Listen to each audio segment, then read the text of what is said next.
Selamat pagi kawan kicauannya, ketemu lagi dengan channel tutorial ya. Yang kali ini saya akan memberikan tips untuk menjinakkan murai batu muda hutan ya. Tentunya yang sering minta dijinakkan itu murai batu muda hutan yang masih gelebekan. Jadi itu kita harus mempunyai cara atau pedoman supaya burung tersebut jinak dengan aman. Saya maksud di sini banyak sekali teman-teman yang gagal, itu banyak maksudnya mati, sakit seperti itu ya kalau salah dalam penjinakan murai batu muda hutan. Oke, berikut akan saya bagikan tips-tipsnya menurut pengalaman saya. Misalkan nanti teman-teman ada yang punya pengalaman lain, bisa ditambahi di kolom komentar channel saya ini ya. Jadi saya ucapkan terima kasih yang sudah mengikuti saya dan yang sudah mendukung saya. Kemarin ada yang membantu menjawab pertanyaan kawan-kawan, itu saya ucapkan terima kasih. Kita bisa saling berbagi seperti itu. Yang belum subscribe dulu ya, supaya kita bisa sharing, bisa bertukar pengalaman setiap hari tentang di burung, khususnya di burung murai batu ini. Kita lanjut teman-teman. Jadi salah perawatan dalam penjinakan murai batu ini sangatlah fatal, bisa mengakibatkan kematian ya. Mungkin teman-teman pernah mengalaminya, dan teman-teman juga sebagiannya sudah curiga atau buruk sangka itu matinya karena pancingan seperti itu. Oke, kita lanjut. Burung yang pertama itu yang harus kita lakukan yaitu kalau burungnya masih baru, ini sudah kelanjutan dari pemilihan burung kemarin ya, asalkan burungnya sehat, gemuk dan lain sebagainya. Itu burung yang harus kita lakukan terhadap burung tersebut yaitu yang pertama mengkerodong, full kerodong. Jadi kalau seperti ini loncat-loncat terus gini, jadi dia itu belum siap ya. Kemarin ada teman-teman yang memiliki pendapat untuk menjinakkan, yaitu satu dimasukkan dalam baskom besar, suruh renang-renang, terus ada lagi yang suruh ditaruh di tempat ramai seperti itu ya. Jadi itu sih sah-sah saja kalau kita tahu kondisi burungnya. Maksudnya tahu itu, jadi burung itu tidak sama ya untuk adaptasi atau kekebalannya. Kalau seperti itu saya anggap itu sangat ekstrim sekali.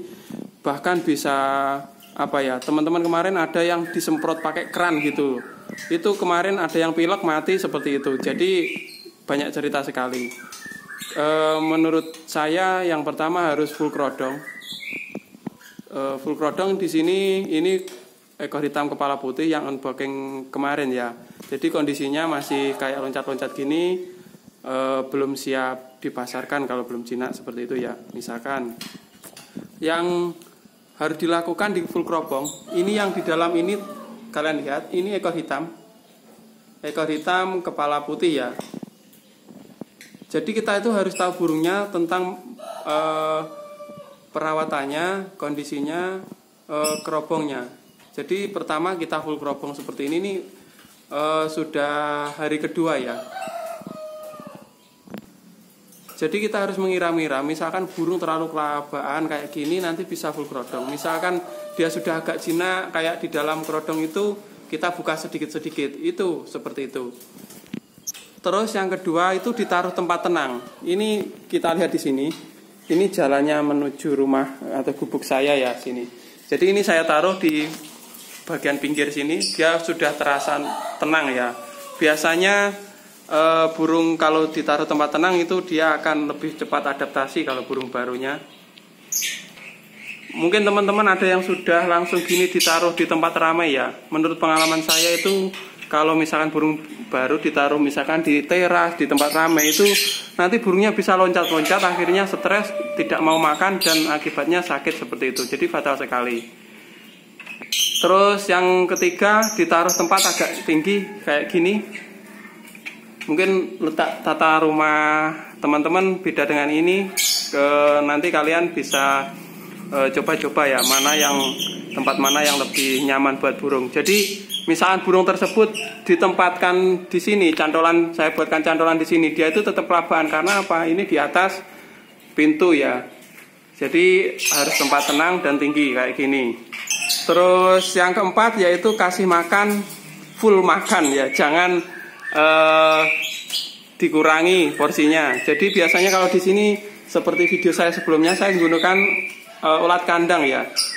Ini kalian lihat ulat kandang kayak gini.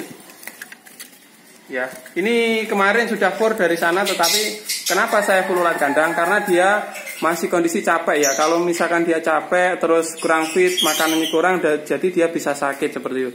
Full makan, full hewan. Misalkan teman-teman menggunakan ulat kandang tidak ada menggunakan kroto, ya tidak apa-apa, itu bagus karena di sini jarang kroto. Kroto itu sulit didapat di sini ya. Terus ada tambahan lagi, misalkan teman-teman menggunakan EF lain tidak apa-apa. Menurut saya itu EF yang bagus itu EF yang mudah dicari kayak gitu. Jadi kalau sulit dicari itu saya tidak merekomendasikan. Ya, karena kadang-kadang kalau tidak ada burung tidak makan seperti itu. Kalau di sini ulat kandang selalu ada, jadi enak sekali untuk membeli. Saya memakai ulat kandang untuk makanannya. Terus selanjutnya kita cukup menjaga kebersihan kandang ya.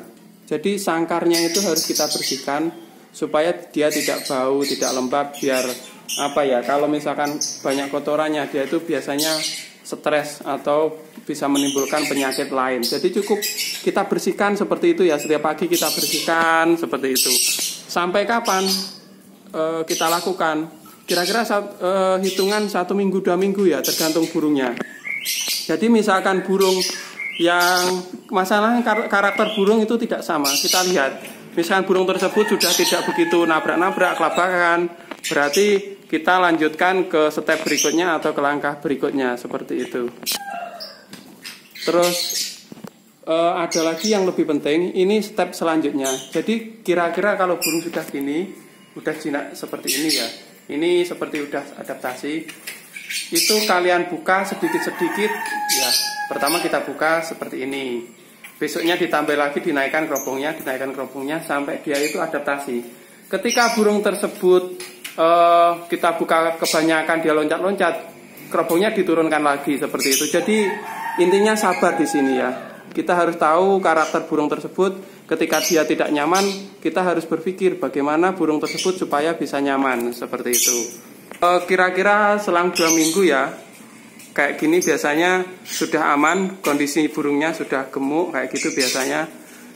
Seperti ini sudah saya buka full ya. Ini posisinya.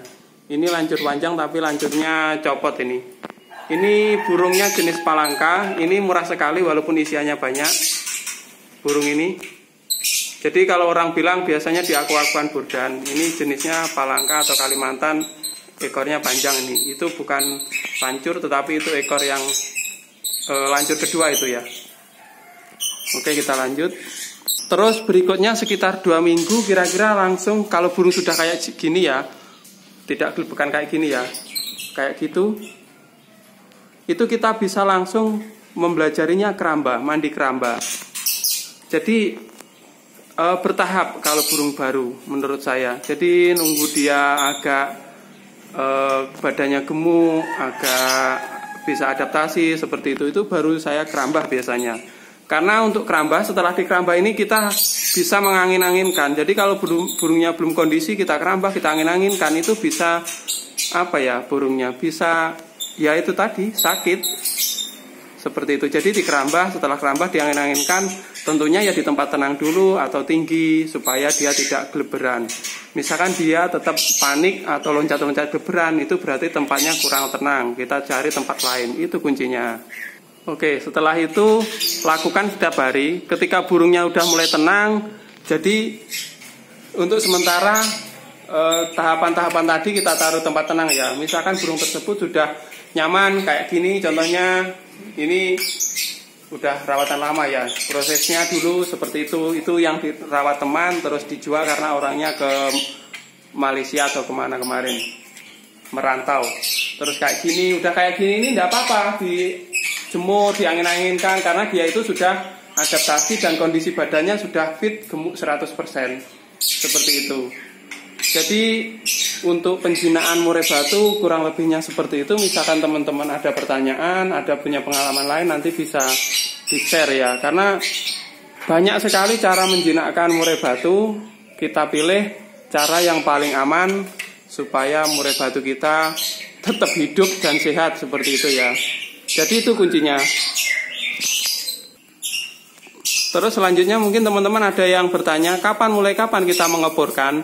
Nah, setelah itu bisa kita porkan. Caranya bagaimana? Kemarin saya sudah membuat video, kalau tidak salah 2 kali tentang pengeboran burung. Nanti misalkan kurang jelas, dicek dulu ya, cara pengeboran yang benar bagaimana supaya burung kita aman, seperti itu. Jadi ini semuanya berdasarkan pengalaman saya. Bila teman-teman punya pengalaman lain ya, kita saling berbagi seperti itu. Jadi yang sudah saya lakukan ini sudah teruji, burung tetap aman. Untuk penjualan saya selalu untung seperti itu ya. Masalahnya untuk murai batu itu untuk jualan itu perlu modal besar. Misalkan kita ambil 10 ekor mati 1 itu mungkin sudah tidak untung, malah rugi kadang-kadang seperti itu. Kalau tidak hati-hati mungkin saya sudah gulung tikar sejak lama seperti itu. Oke. Sekian dulu, untuk berikutnya kita membahas pengeboran murai batu lagi ya. Misalkan teman-teman belum melihat video saya, lihat dulu, nanti kita bisa sharing-sharing lagi. Sekian dulu, terima kasih, salam kecomania, kompak selalu.